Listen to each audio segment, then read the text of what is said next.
tires, we think of them as just these simple objects. We put X number of tires on a vehicle, and it elevates it above the ground, and it moves things from A to B.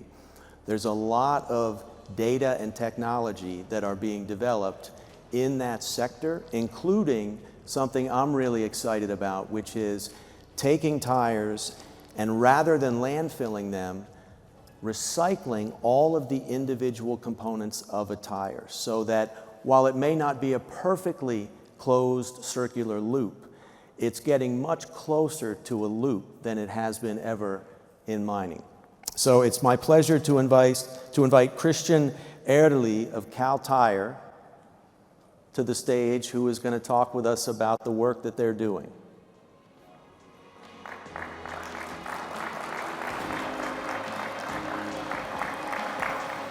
Christian, hello. Welcome. Nice to be.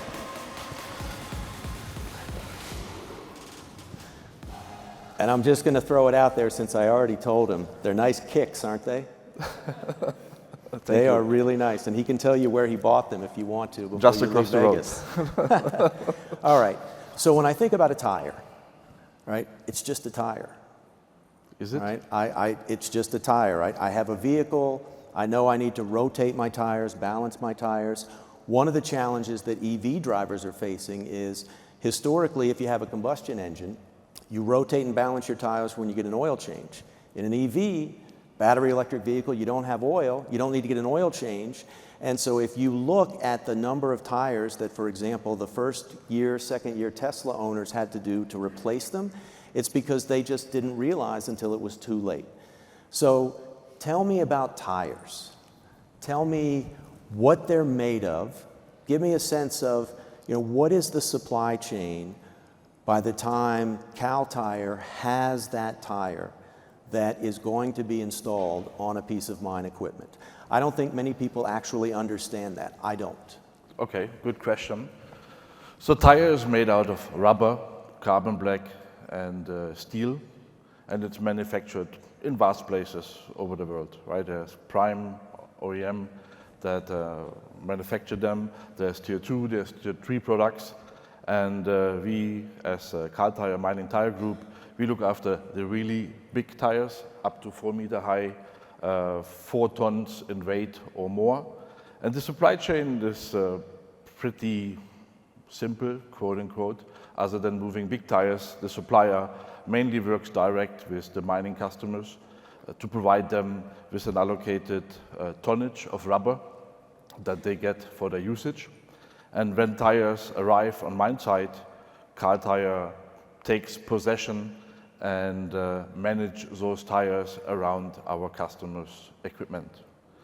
That starts by issuing the tire to the machine, mounting it. You need special equipment, you need big tire handlers, you need specialized tools, you need innovation in there because tools are heavy, so you want to lift them or you want to help our people to lift those tools to change tires. Tires need to be monitored. In the past, or still today, we're doing 1 million inspections on truck tires by our staff, and we are managing 150 mine sites, or managing new equipment on around 150 mine sites, and then we change 100,000 tires a year. Wow. So it's a big number, right? And every time we change a tire, or every time we call a truck out of service to change a tire, normally you do more than one at a time, and it takes around 8 hours to do that job. The truck has to come in the workshop, the truck needs to be washed, you need to do your safety paperwork and documentation, you have the tools, and then you do the job, right? So if you take this times the 100,000 tire changes we do, there's an enormous potential in the time the truck is taken out of service to do those jobs, right? And obviously we're looking at technology and innovation, how to give back some of that time to the mining customers so the trucks can operate, right? So that's what they're meant to do, move material. So you're using some sort of predictive analytics, sensors on the mine site, and can you describe for us, haul trucks are driving on site, how are you monitoring the tires? What are the data that you collect? Good question. What you find on mine sites are tire pressure monitoring systems. They are sensors sitting inside the tire, telling you how hot the chamber temperature is and what's the air pressure. Why is that important? If the air pressure is wrong, it has an impact on the fuel consumption of the truck, right? Same like in your car. If your tire pressure is not adjusted, you use more fuel, or you have a higher wear on your tire and you don't get that life that you want, right? Unfortunately, the sensor sitting inside the tire can't tell us a lot about the outside of the tire. Is the tire damaged? Is there any conditions? And one of the biggest risks to the miner with tires is a tire fire that can be caused by a separation, a friction happening in the rubber, in the tread section between the tread and self-starting. Self-starting. If the tire temperature gets more than 102 degrees, the tire starts to burn. Wow. And that's a fire that you normally can't extinguish. It's a chemical fire, right?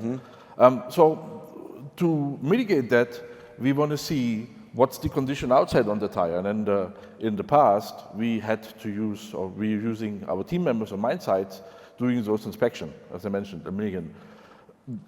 To make this more better, we have introduced autonomous tire inspection stations that we are currently testing at a couple of mine sites. We have 4 of them in operation. And we have partnered with an Australian company, Pitco.ai, who provide us thermal vision sensor equipment and AI.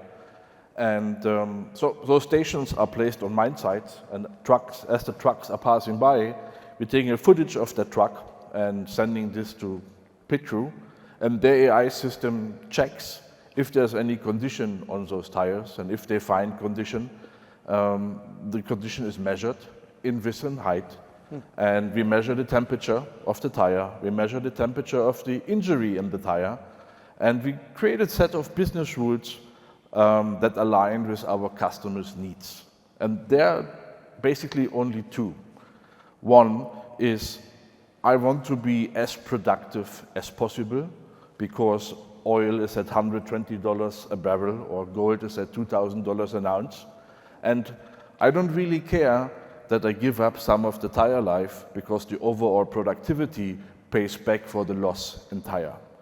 Or it is the opposite, when oil is at $50 a barrel and gold is at $1,200, we want to preserve tire life as much as possible because it's an investment that the mining company has done in those, right? So when prices are high, you drive it till it dies.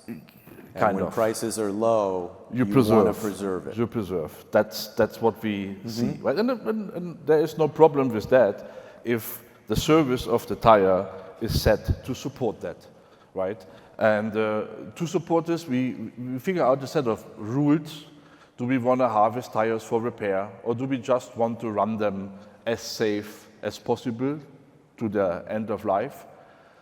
And based on that, we create a work order and tell our technicians and site supervisors when to act and when to change a tire.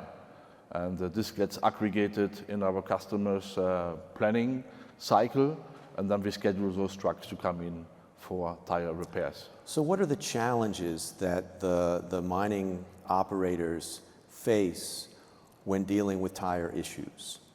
You're trying to essentially eliminate a failure from happening. You're alerting them to that. What challenges do you see, let's say, geographically? You know, you're putting tires on vehicles in the Middle East. You're putting tires on vehicles in the Atacama Desert. You're putting tires on vehicles in British Columbia. You know, ambient temperature is changing, precipitation is changing. Do you manufacture tires specifically for each of those sites? Do you see common problems? Good question. Tires for mining application are manufactured in different compounds. The rubber mixture of the tire can either be on the cut resistant spectrum or on the heat resistant spectrum, and anything in between. And for your operation, the OEM does a site audit, or Car Tire does a site audit, and we figure out what is the right tire type for your kind of operation, right? If you have very long hauls and your trucks are traveling at high speed with high loads, you want to have a heat-resistant compound, otherwise you could destroy the cut-resistant tires. If you have an operation where you're working on a face, you want a cut-resistant tire. You maybe want a chain around the cut-resistant tire, having this extra layer of protection around that, right? And to figure out what's the right tire for the right application, we are using our tire management system, TOMS, in which we have tire change and tire maintenance and tire performance histories collected over the last 8 years, currently tracking 5,800 pieces of production trucks, and we have 500,000 tires in our database. And we can drive insights out of that. What's the right tire for the right application, and when is the right time to change those tires, right? The challenges that the customers are facing is, A, I don't want to run out of tires because then I have to park trucks. B, I want to have the tires available when I need to change them, and I need to know when to change them. And the other challenge is, once the tire is used and there is no more life in the tire, what to do with that tire, how to get rid of it. So let's transition there. You know, when we think about tires, and I grew up in a small town, and I can remember a junkyard of used tires, right? I mean, at the end of life, a tire was taken off and maybe somebody else would use it, but often is the case, they're just landfilled. And we're seeing now jurisdictions around the world that are disallowing landfilling of tires.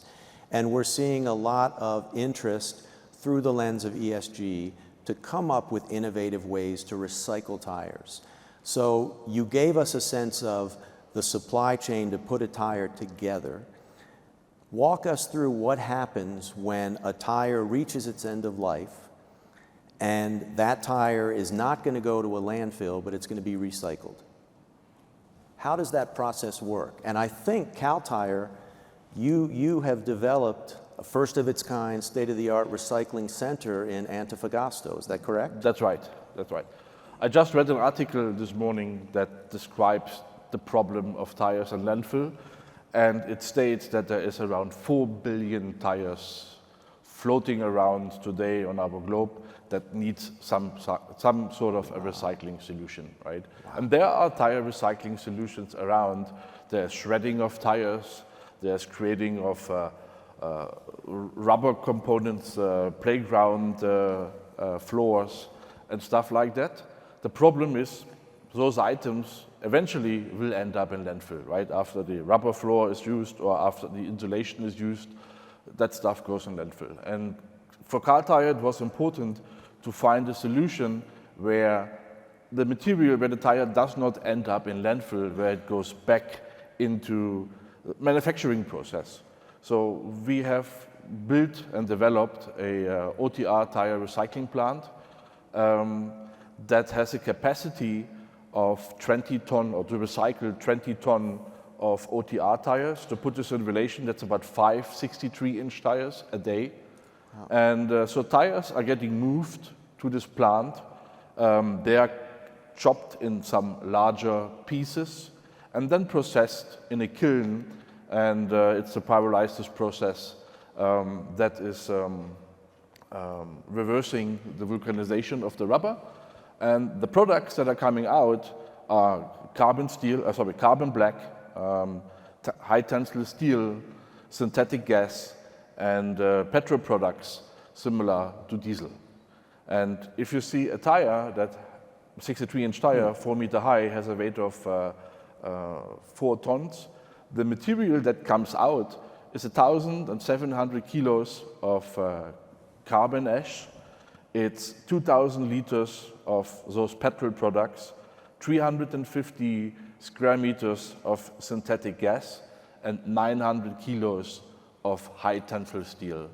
So if you think about that tire, it's not just the mean to transport the mining truck from A to B, but now the tire becomes a resource, because all of that material can go back into the manufacturing of the same new tire, and you can do this process as many times. So you're capturing the hydrocarbons Yes. that come off. And Yes. then the gases that come off presumably increase the temperature inside the kiln. The gases that we harvest out of that process are reused to drive the process, right? Wow. Initially, we put some energy in to fire up the plant, but once the process is running, the products that are coming out of the plant, or some of them, are used to fire the plant.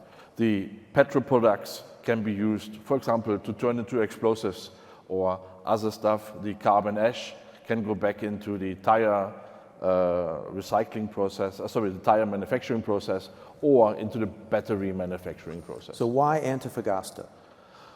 Because there was legislation, so Chile introduced legislation that tires needed to be recycled. Chile is a mining hub.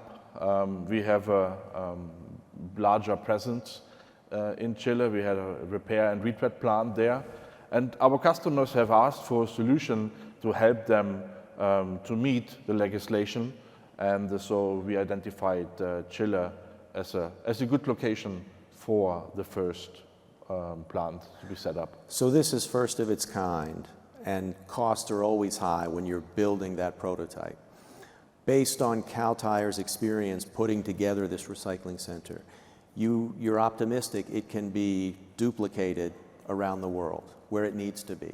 We're looking at this, right? So we're looking currently in other places where legislation gets introduced or potentially will be introduced, and we have a special department, special section in Cal Tire that just looks now how can we multiply those plants. We created a joint venture with another large trading company, and together joint forces, we are now out there and seeing where can we put those plants, where can we help our mining customers recycling their OTR tires. And are you finding customers receptive? I mean, in essence, you're commoditizing a tire that historically had no value. Yeah. And now you're adding value at its end of life. We're adding value, and the fact is that the government legislation says you can no longer bury those tires, right? And besides shredding, there is no other alternative solution. So mining customers are perceptive.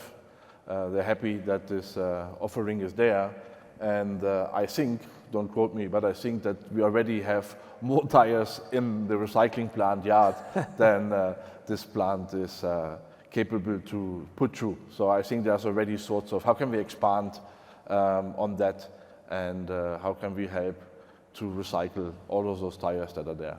So last question. Tires are continually improving. Your ability to monitor tires in real time and predict for mine operators when a tire needs to be replaced, when is its end of life, all of that is getting better year over year. What do you see 5 years out, 10 years out? What is the innovation that will make tires even better for mining companies? To make tires better for mining companies, I think that's a question that needs to be directed to the OEM. What I can say, the way I see our tire service segment innovating, is to figure out a way to support our customers' operation. My vision of our TOM system is to have 2 buttons.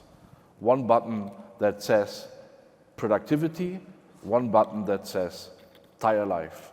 And depending on our customer's mode of operation, I push that button, and the system is smart enough to set all the parameters in the system to drive the work order generation and the work order planning to have the right amount of work orders at the right amount of time, ensuring that the truck has the right tires to operate, and we are aggregating all of these work events, right? Or you push the other button and say, hey, I want more tire life because commodity is not that high at the moment. And again, the system changes. And to do that, we started training AI on all of those historical tire information that we currently have in the database. And we have asked the AI the question, when is the right moment to change a tire? And when I do this, what is the other work that I can do while I'm doing this So we can give this package to our customers and say, that's the right time to stop a truck, and maybe there's other work that you can combine with this, so we can reduce those 100,000 tire changes, the 8 hours it takes to do those changes, to a better number and give back productivity to our customer. Wow. Well, Christian, thank you very much for sharing your expertise with tires. You're welcome. Thank you very much.